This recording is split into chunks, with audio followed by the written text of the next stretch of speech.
Picture yourself standing at the meat case on a Tuesday, doing the most ordinary thing in the world. You reach in and pick up a pound of ground beef. You turn the package over, you check the date, you give it a little squeeze through the plastic the way your mother used to, and you drop it in the cart. Dinner is sorted. You did not think twice about it. Here is the part that ought to stop you. You have no idea what you are actually holding. That 1 pound in your hand is almost certainly not one cow.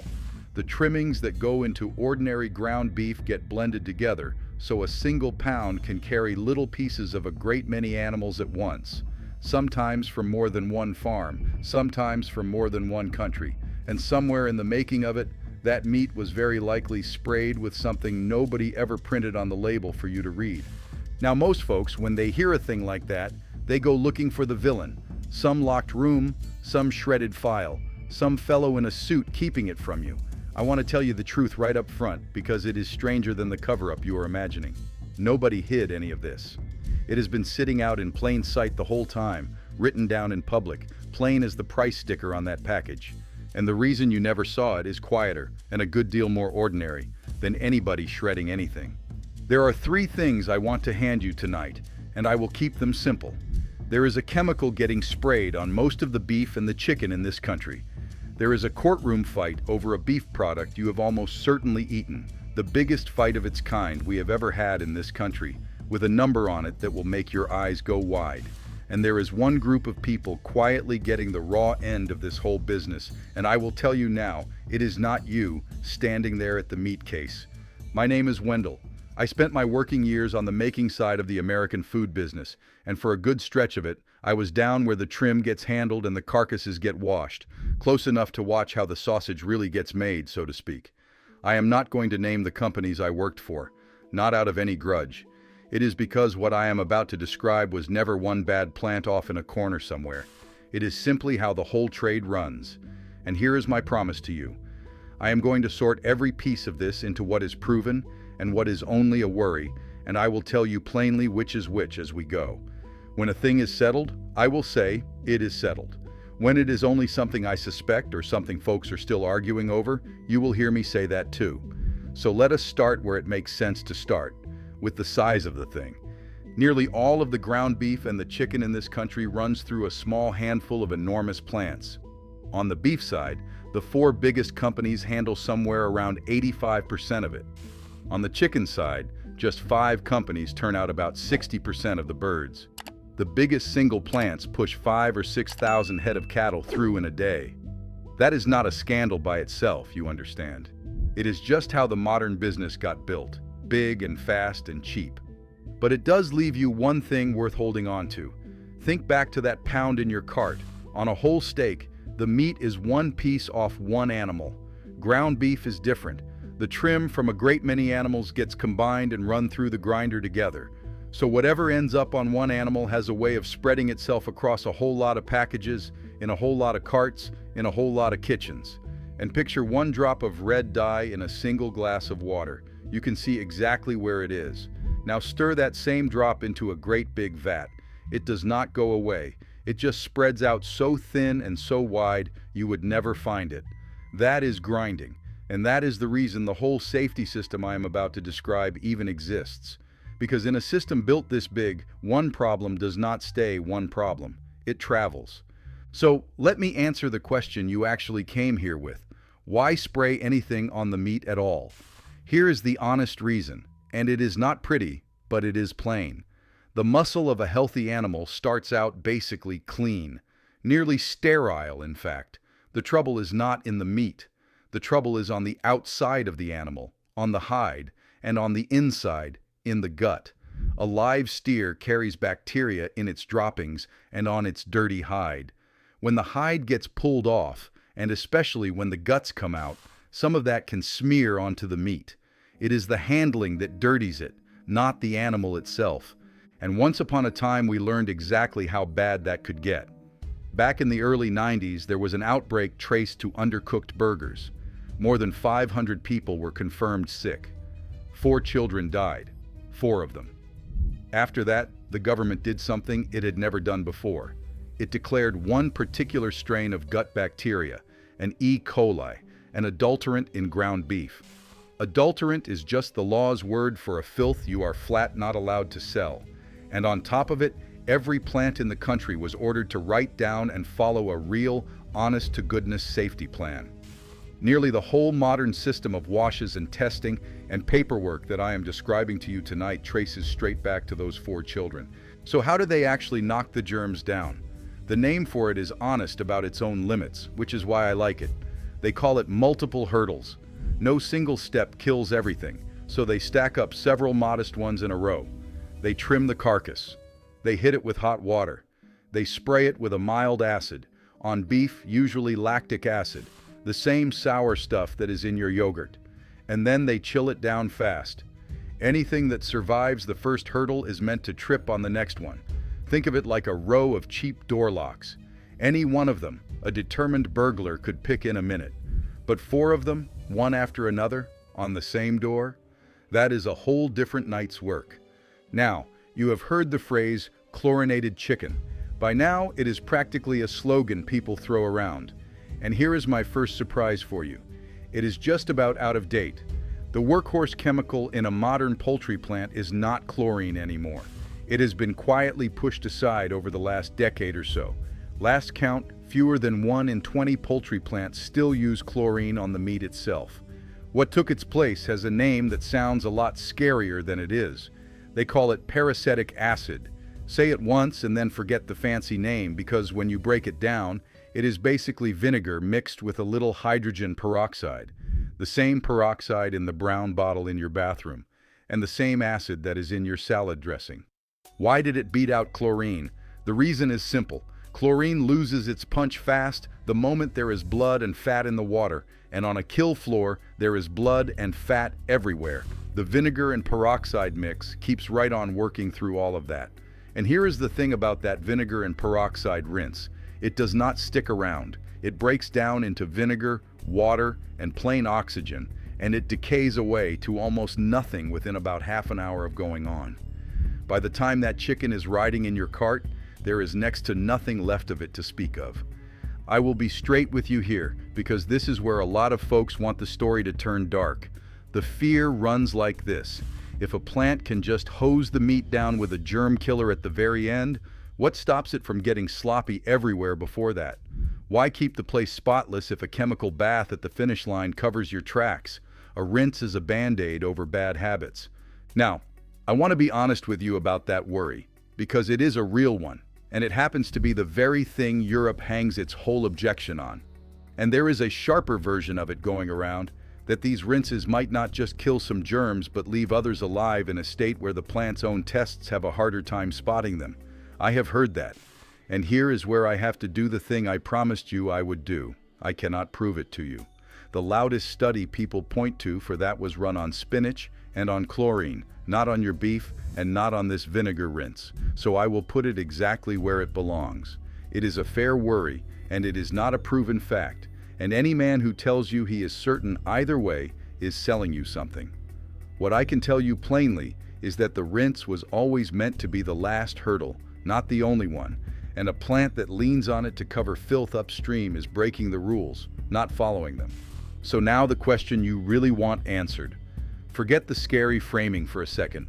Is the meat safe to eat with this stuff on it? This is the straightest answer in the whole video, so let me give it to you clean. Yes, it is. By the weight of the evidence, yes. And I am not asking you to just take the word of our own people on that.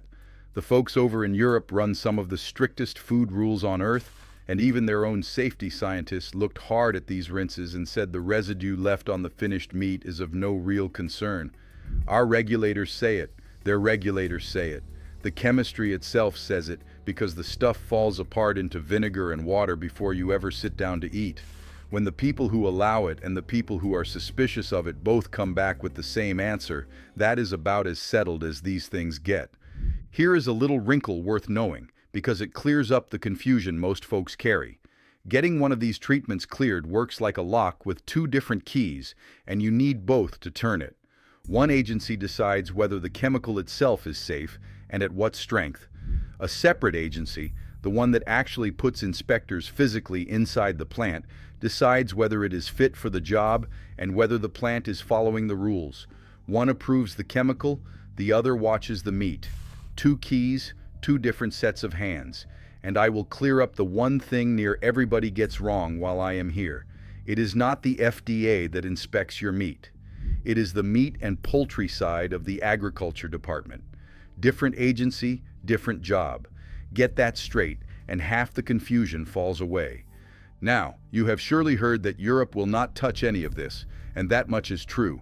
On the chicken side, they ban essentially all of these rinses, water, and nothing else unless they specially bless it. On beef, they have been just about as grudging, giving a nod to that sour lactic acid a few years back and little else. But here is the piece that will surprise you. It is not because their scientists decided the chemicals are dangerous. Their own safety people looked at the residue and called it fine. Their objection is a whole different philosophy, one they call farm to fork. If you let a plant hose the meat clean at the very end, they figure you have quietly given it permission to be a little dirtier all the way up the line, on the farm, in the barn, on the kill floor. They would rather force the whole chain to stay clean than trust one rinse at the finish. Our side answers that the rinse is proven and that the real objection is really about keeping our cheaper meat out of their market. Both have a point. The British felt strongly enough that in a fresh trade deal with us just last year, they kept that ban on our chicken right in place. But notice what this fight is not. It is not one country calling the other poisoned. It is two honest arguments about where the cleaning ought to happen. Now I have to tell you about the pink slime, because this is where that courtroom number comes in. You remember the panic. A few years back, those two words were on every kitchen television in the country for about a month, and they scared half of America clean off their hamburger. So let me tell you what the stuff actually is, because the real thing is a good deal more boring than the name. When a carcass gets cut down into steaks and roasts, about a third of the animal is left over as fatty trim. There is good lean meat still stuck to that trim, too good to throw to the dogs. So they warm it up gently and they spin it fast in a machine. Same exact trick your grandmother used when she spun the cream up out of the milk. The lean separates out from the fat. Then they give that recovered lean a quick puff of ammonia gas to kill off any bacteria, and that is the whole monster. That is pink slime. And I know, the word ammonia lands hard. But hold on. There is naturally more ammonia sitting in a slice of ordinary American cheese, and in the ketchup you put on the burger, than in the beef we are talking about. That is not me spinning it. That is just the chemistry of food, and most of it would surprise you. The government judged that same ammonia safe for food back in the 1970s, and it is used in your cheese and your chocolate to this day. And here is the fact that ought to sit at the very center of this whole panic, so let me say it slow. In all the years they have been making that stuff, there has never been a single documented case of anybody, anywhere, getting sick from that ammonia process. Not a single one. The country lost its mind over a product that, whatever else you want to say about it, never put a soul in a hospital bed. Here is where it turns into a fight. That name, pink slime, did not come from a lab report. It came from a fellow inside the government, in a private email, years before any of this went public. Then a big television network built a whole series around it, and used those two words over and over, better than 300 times, and told the country the stuff was in most of the ground beef on the shelf. And the panic did exactly what you would expect. The company that made it watched its sales fall through the floor. It shut down 3 of its 4 plants. Around 650 people lost their jobs. So the company sued that network, and this is the number I promised you. Under a special farm state law, they went after as much as $1.9 billion in damages, an amount that under that law could have been tripled past $5 billion. The case went all the way to trial, and then, right in the middle of it, both sides settled quietly and sealed the terms. Here is what we do know. The network's parent company later disclosed a charge of $177 million tied to it. And their own lawyer said plainly that was not even the whole amount, and that it would still stand as the biggest payout in the history of American media defamation. The network never took back its reporting and admitted no wrong. Now here's the reframe I owe you, the honest one. Was it buried? No, it was not. There was no shredder. The reason you were never told that stuff was in your beef is almost dumber than a cover-up. The law simply calls it beef. It is real beef. And that puff of ammonia counts as what they call a processing aid, a tool that does its job and then mostly disappears. And the rules never made anybody print a processing aid on the label. That is it. That is the whole secret. It was a definition, not a shredder. And I will leave you with the part almost nobody mentions. That product never went away. The company that makes it is still running, quietly, under a new name now. And just recently it opened a brand new plant, big as a warehouse, built to turn out half again as much of the stuff as before. It is still legal.